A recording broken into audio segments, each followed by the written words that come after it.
I'm super excited about today's subject because I've been hoping that someone out in these streets will make a movie about this. Professor Elizabeth Richardson in Kenya sent me her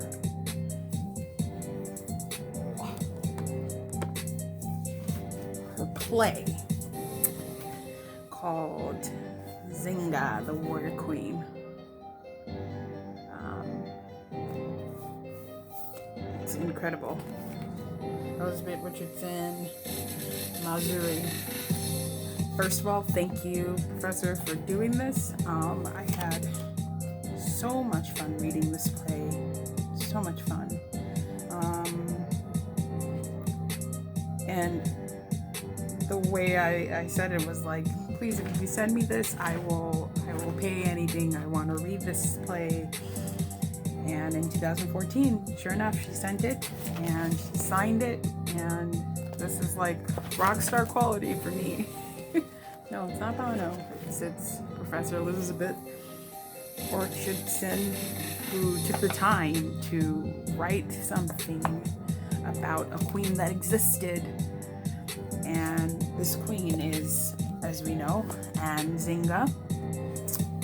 Queen Nzinga was a woman that literally fought off the Portuguese tooth and nail until the ripe age of, I believe, 86.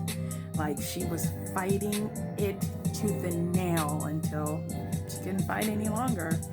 And when you talk about a woman that holds shit down, that's who Queen Anne is. It's like her community didn't know who she was really, because her father, who was the king, was like, yo, I don't want my daughters learning how to read. I don't want any of that. And then sure enough, her mother was like, I'm gonna bribe this priest that was kidnapped, this Portuguese priest that was kidnapped and was part of the, you know, the homie, part of the team, part of the little hut, whatnot, and was like, can you please teach my daughters how to read? And sure enough, this priest was like, I'm just trying to survive in these streets.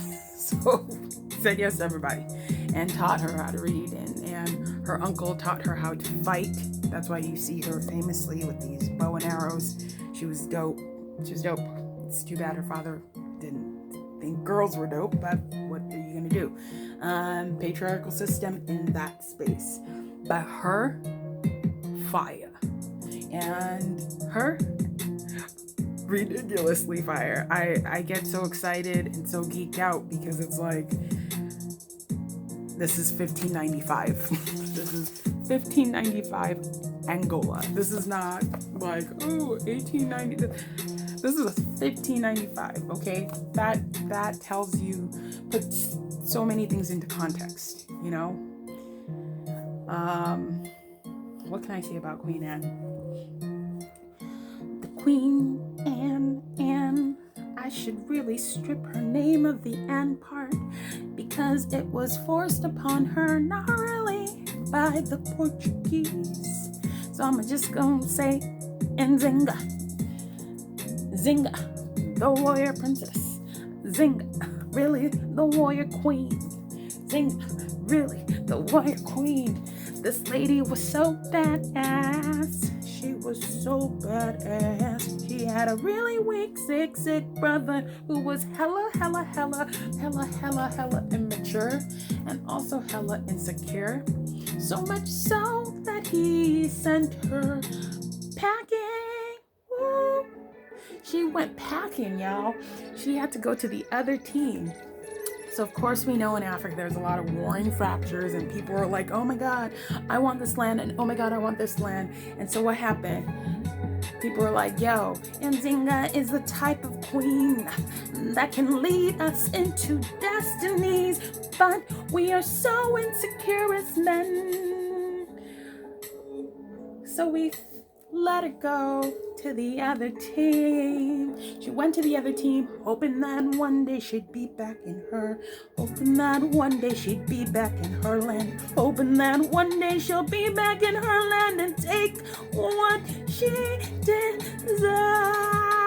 What she deserves. Meanwhile, the men that were at play, playing like kids, playing with the Portuguese, playing like kids, let the Portuguese take, they let them, they take, they took, they took, all the took, they took so much. Like, imagine this, right? So you have basically the water, you control the land, you control the water and the land, control the water and the land, and then out of nowhere you let this man come in and let them control the water. Now you control only the land. What did you think was gonna happen? What did you think was gonna happen? Because this strange man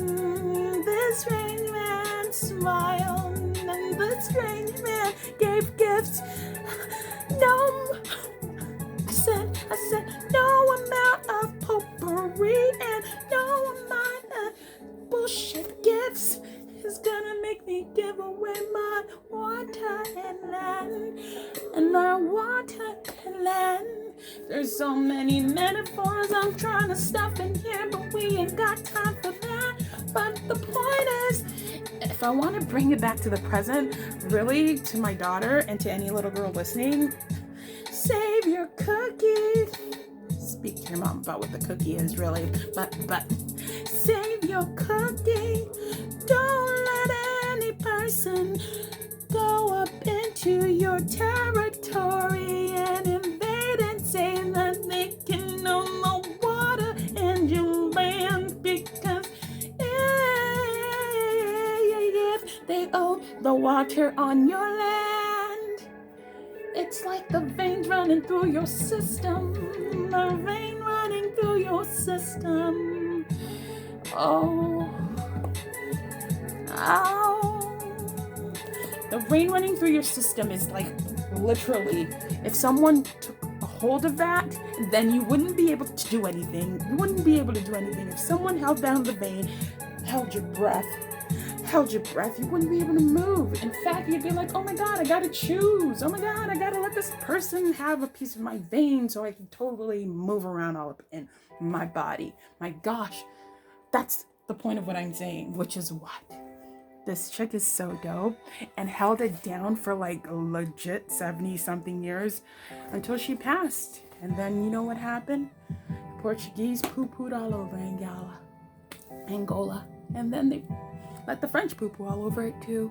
And the Angolans poo-pooed all over it when they got the power back. And then, just like every situation in post-colonial Africa, just trying to figure it back out in these interesting streets. Good day, y'all.